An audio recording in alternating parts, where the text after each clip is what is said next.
दुनिया भर में हल्ला हो चुका है कि सिल्वर 180% ऑलरेडी ऊपर है, गोल्ड 100% भाग चुका है, प्लैटिनम और लिथियम 150% और 100% ऊपर जा चुके हैं। अब एक छोटा भाई बच गया है, लेकिन वो है नहीं छोटा भाई, इसका नाम है कॉपर। जी हाँ, कॉपर 38% रिटर्न दे चुका है ईयर टू डेट, बट अभी लाइफ हाई को इसने सिर्फ टच किया है, अभी सिर्फ 1 या 2% ऊपर है।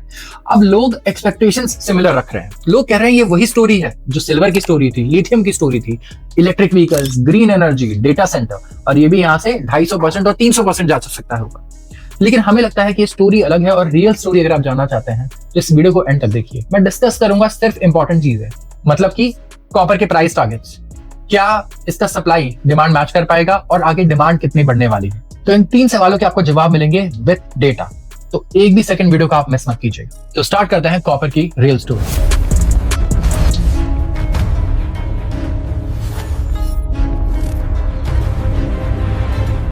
अब कॉपर आता कहां से है? सबसे पहले ये 4 से 5 कंट्रीज है जहां पे कॉपर का अच्छा खासा प्रोडक्शन है।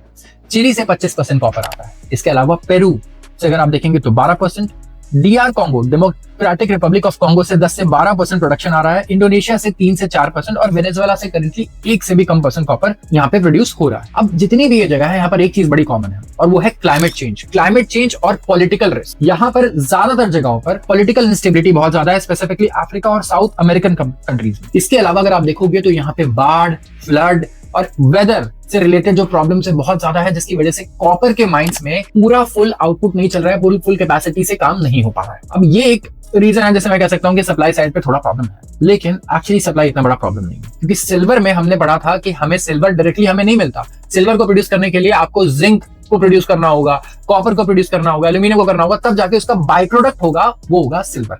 तो सिल्वर का डायरेक्टली माइन हमें नहीं मिलता, 70-80% सिल्वर ऐसे बाई प्रोडक्ट के फॉर्म में मिलता है, लेकिन कॉपर ऐसा बिल्कुल नहीं है। कॉपर के आप डायरेक्टली माइंस हैं, लेकिन प्रॉब्लम आ जा रही है वहां पे इन्वेस्टमेंट्स की या पॉलिटिकल रिस्क की, जिसकी वजह से तुरंत से वहां इन्वेस्टमेंट्स नहीं हो रहे हैं। बात करता हूं एक और बहुत इंपॉर्टेंट डिमांड।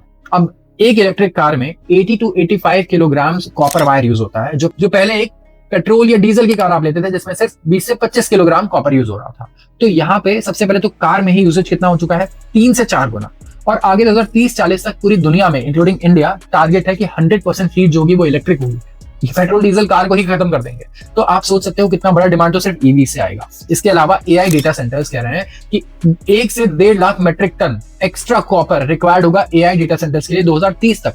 मैं सिर्फ 30 की बात करूंगा, जो अगले 3 से 4 साल का डेटा है, दैट्स इट। ये उसकी एक्सपेक्टेशंस है, और साथ में renewable energy, solar energy, wind energy, यहाँ पे हर जगह कॉपर की ही रिक्वायरमेंट्स है। तो कॉपर का डिमांड हमें पता है कि बहुत ही अच्छा बढ़ने वाला है। इवन कॉपर को बैरोमीटर कहा जाता है इंडस्ट्रियल ग्रोथ का। अगर पूरी दुनिया में ग्रोथ हो रही है तो उसका इंडिकेटर, लीडिंग इंडिकेटर कॉपर है, कॉपर की ग्रोथ, उसकी demand growth and price growth. तो कॉपर क्या 250% बढ़ जाएगा सिल्वर की तरह, या 150% बढ़ जाएगा गोल्ड की तरह? आइए ये एक बार भी इसका जवाब भी हम लोग ढूंढेंगे।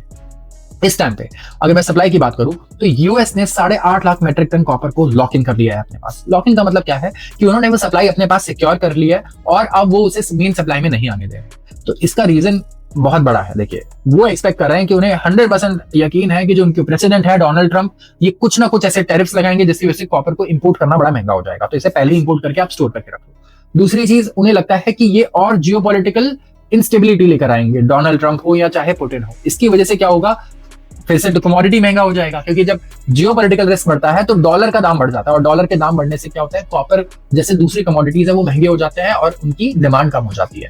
तो एक ये बहुत बड़ा प्रॉब्लम हो सकता है, और यही कारण है कि पूरी दुनिया भर में अगर आप देखोगे तो कॉपर ज्यादा महंगा है, यूएस में सस्ता है। जी, यूएस के एक्सचेंज पे कॉपर इस टाइम पे करीब करीब $1 सस्ता मिल रहा है न्यूयॉर्क मेटल एक्सचेंज पे as compare to London metal exchange. तो यहाँ पे एक बहुत बड़ा आप कह सकते हो प्राइस आर्बिट्राज क्रिएट हो गया है, डिफरेंस क्रिएट हो गया है इसी चीज की वजह से, जो 8.5 लाख मेट्रिक टन का लॉक इन यूएस करके बैठा है। अब क्या डिमांड सिर्फ एक ही स्पेसिफिक कंट्री के पास से आनी है? नहीं। चाइना यहाँ पे 56% कॉपर कंज्यूम कर लेता है पूरी दुनिया का। यस, क्योंकि चाइना इतने सारे ज्यादा मतलब इतने प्रोडक्शन करता है, चाहे वो ईवीज हो, चाहे वो रॉ मटेरियल्स हो, इनपुट्स हो, ऑटोमोबाइल पार्ट्स हो, इलेक्ट्रिकल इक्विपमेंट्स हो, हर चीज में चाइना नंबर 1 पे आता है प्रोडक्शन में। तो सबसे बड़ा कंज्यूमर दुनिया का कॉपर का कौन है इस टाइम पे? चाइना है, और वो प्रोसेसिंग भी करता है। तो एक बहुत बड़ा डिमांड का सोर्स क्या रहने वाला है हमारे लिए? चाइना रहने वाला है। अब बात करते हैं प्राइस की। प्राइस टारगेट्स क्या है? तो हमारे प्राइस टारगेट्स नहीं, मैं सबसे पहले आपको बता देता हूं बड़े बड़े एनालिस्ट के प्राइस टारगेट्स, जो बैंक्स हैं। तो जेपी मॉर्गन, गोल्डमैन सैक्स, इसके अलावा सिटी बैंक जैसे बड़े बड़े एनालिस्ट हैं, उनका कहना है कि कॉपर इस साल 13 से 14 $1,000 मेट्रिक टन पे जा सकता है। यस, पर मेट्रिक टन 13,000 से $14,000 फिर ब्रीच कर सकता है, और ये हो सकता है 2026 के पहले महीने में, सॉरी पहले क्वार्टर में या फिर पहले हाफ ईयर में। और यहाँ पे सिंपल इनका कहना है कि ये जो सप्लाई शॉर्टेज है ये कहीं ना कहीं शॉर्ट टर्म है। जी हाँ, अब कुछ एनालिस्ट प्रेडिक्ट कर रहे हैं कि इस साल कॉपर की supply 3 lakh metric ton shortage में रहेगी, लेकिन कुछ ये भी प्रेडिक्ट कर रहे हैं गोल्डमैन सैक्स जैसे कि ये 1.5 से 3 लाख मेट्रिक टन सरप्लस में रहने वाली है, क्योंकि कॉपर के सप्लाई को बढ़ाना इतना डिफिकल्ट नहीं है जितना सिल्वर के सप्लाई को बढ़ाना है। सिल्वर एक प्रेशियस मेटल भी है गोल्ड की तरह, लेकिन कॉपर कोई प्रेशियस मेटल नहीं है। और सबसे इंपॉर्टेंट, अगर कॉपर के दाम इसी तरीके से बढ़ते हैं तो लोग हाई ग्रेड एल्यूमिनियम यूज करेंगे, क्योंकि वो ज्यादा सस्ता पड़ेगा। क्योंकि कंपनीज, ऐसा नहीं है कि हर दाम पे कॉपर को खरीद करके वो काम कर सकती है, ये पॉसिबल नहीं है। ये कमोडिटी है। कॉपर इंडस्ट्रीज के लिए ऐसा है जैसे हम लोग के लिए पानी और हवा है।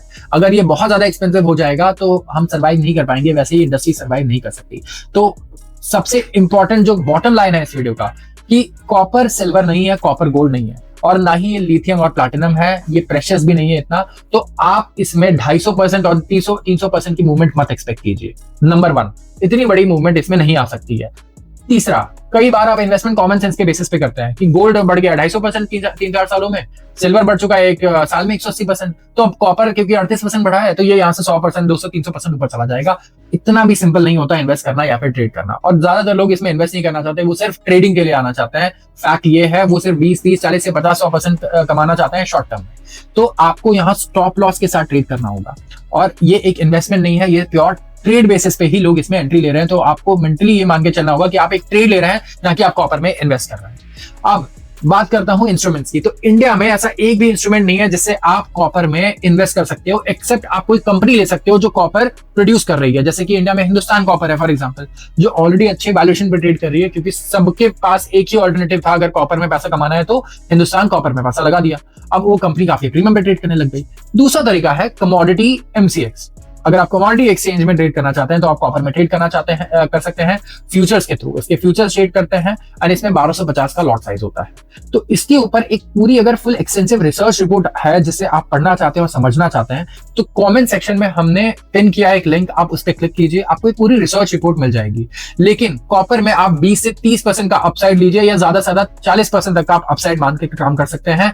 ये यहाँ से डबल, ट्रिपल या 3 गुना नहीं हो सकता। जिस हिसाब से सिल्वर और गोल्ड में हमने तेजी देखी है, वो हमें देखने को नहीं मिल सकती, जो बहुत ज्यादा लॉन्ग टर्म है। एंड बहुत मुश्किल है इसमें एग्जिट करना। बहुत सारे लोगों ने सिल्वर में भी अभी तक एग्जिट नहीं किया और उनकी हालत इस टाइम पे खराब रहती है, क्योंकि सिल्वर आज 10% नीचे आ जाता है, कल 5% ऊपर चला जाता है, फिर लाइफ हाई भी चला जाता है। तो ऐसे टाइम पे होल्ड करना सबकी बस की बात नहीं है, रातों की नींद उड़ जाती है लोगों की। तो कॉपर में भी आपको ध्यान रखना है कि जब आप इन्वेस्ट कर रहे हैं तो आप क्या वो रिस्क ले सकते हैं, क्योंकि ये प्योर ट्रेड है, ये कोई इन्वेस्टमेंट नहीं है। तो टारगेट्स हमारे भी यहाँ से 20 से 30% अपसाइड के हैं कॉपर के, अगर आप इन्वेस्ट करते हैं, बट ये एक इन्वेस्टमेंट नहीं, ये एक प्योर ट्रेडिंग बेसिस पे है।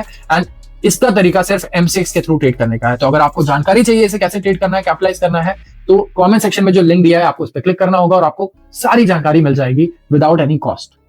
तो आज का वीडियो यहीं पे मैं खत्म करूंगा। एंड अगर आपको अच्छा लगा हो तो आप इस चैनल को सब्सक्राइब कर लीजिए, इस वीडियो को भी लाइक कर दीजिए। चाहे आप कॉपर या कमोडिटी के बारे में इंसाइट्स लेना चाहते हो या इक्विटी के बारे में इंसाइट्स लेना चाहते हो, ये सारे इंसाइट्स आपको हमारे चैनल पर मिल जाएंगे, जो एक सेबी रजिस्टर्ड चैनल है। आप सबका बहुत बहुत धन्यवाद। Investment in securities market are subject to market risks. Read all the related documents carefully before investing.